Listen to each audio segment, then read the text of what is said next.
Welcome back training Surekha. ఇవాళ మనం వామ్ ఆకుతోటి బజ్జీలు చేసుకున్నాం. దీన్ని మేము కప్రెల్లాకు అంటామండి. కొంచెం గొంతులో ఏదైనా నసగా ఉన్నా, కొంచెం జలుబుగా ఉన్నా ఇలా ఈ ఆకుని తిన్నా కానీ తగ్గిపోతుంది.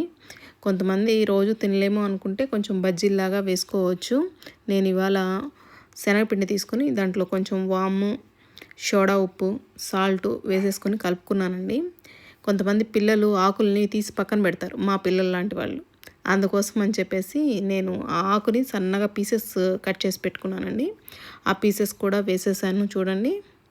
వేసేసి బాగా కొంచెం మనం వాటర్ వేసుకొని మన మామూలుగా బజ్జీలు వేసుకునే పిండి కన్నా కూడా ఇంకొంచెం గట్టిగా కలుపుకోవాలండి. ఎందుకంటే ఆకు మీద మరీ పల్చగా అయిపోతుంది. అందుకోసం అని చెప్పి నేను కొంచెం తిక్కుగా కలుపుకుంటాను. ఆ తిక్కుగా కలుపుకోవడం వల్ల మనకు కొంచెం పిండి అనేది బాగుంటుంది. మనం ఆకుతోటి తినడానికి టేస్టీగా అనిపిస్తుందండి. అందుకోసం బాగా కలిపేసుకొని నేను ఆకుల్ని వేసుకుంటాను చూడండి. మనం బాగా కలుపుకున్న తర్వాత ఆకుల్ని తీసుకొని మనం పిండిలో ముంచుకొని బజ్జీలు వేసుకోవడమే. నేను ఈ పిండి కలుపుకునే లోపల ఆయిల్ని పొయ్యి మీద పెట్టుకొని హీట్ చేసుకున్నానండి.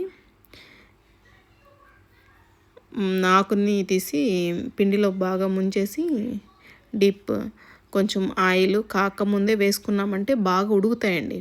మనం చిన్న మంట మీద పెట్టుకొని ఉన్నాం కదా, మనం వేసుకునేటప్పుడు పెద్ద మంట పెట్టుకున్నామంటే బజ్జీలు మాడిపోకుండా కొంచెం ఉడుకుతాయి. ఎందుకంటే మనం పిండి కొంచెం మందంగా వేస్తున్నాం, అంటే లావుగా ఉంటుంది పిండి.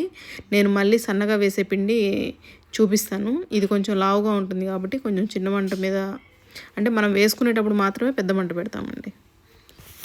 అందుకోసం అని చెప్పేసి నూనెని మరీ ఎక్కువ కాగనివ్వకుండా కొంచెం తక్కువే కాగనిచ్చుకొని వేసుకుంటే బాగుంటాయి.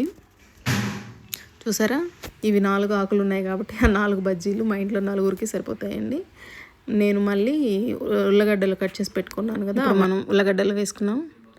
ఉల్లగడ్డ బజ్జీలు వేసుకొని వాటిని బాగా కాల్చుకుంటున్నామండి. దీనికి కొంచెం లోపల ఉల్లగడ్డ అనేది ఉడకాలి కదా, అందుకోసం టైం పడుతుంది. మనం ఆయిల్ కూడా కొంచెం బాగా వేడిగా ఉన్న ఆయిల్లో వేసుకుంటే ఉల్లగడ్డ బజ్జీలు బాగుంటాయండి. మనం ఇందాక చెప్పాను నేను బజ్జీలు, ఆకు బజ్జీలు ఏంటంటే కొంచెం ఆయిల్ ఎక్కువ కాకూడదు అని చెప్పి, కానీ వీటికి మాత్రం బాగా ఆయిల్ కాగితేనే బాగుంటుందండి. చూసారా ఎర్రగా ఎలా వచ్చినాయో. వీటిని తీసి పక్కన పెట్టుకుందామా. టిష్యూ పేపర్ వేయడం వల్ల కొంచెం మనకి ఆయిల్ అనేది తగ్గుతుంది. ఆయిల్లో ముంచినాయి అంటే కొంచెం తక్కువే తింటే బెటరు, కానీ రెగ్యులర్గా కాకుండా ఎప్పుడైనా చేసుకోవడానికి బాగుంటుందండి. జలుబు చేసినప్పుడు అయితే మరీ బాగుంటుంది. చూసారా నా ప్లేటింగ్ ఎలా ఉందో. మా పిల్లల కోసం కొంచెం ఆనియన్స్ కట్ చేసి కొంచెం గరం మసాలా వేసి, గరం మసాలా, ఉప్పు, కారం వేసి కలిపానండి ఆనియన్స్ని.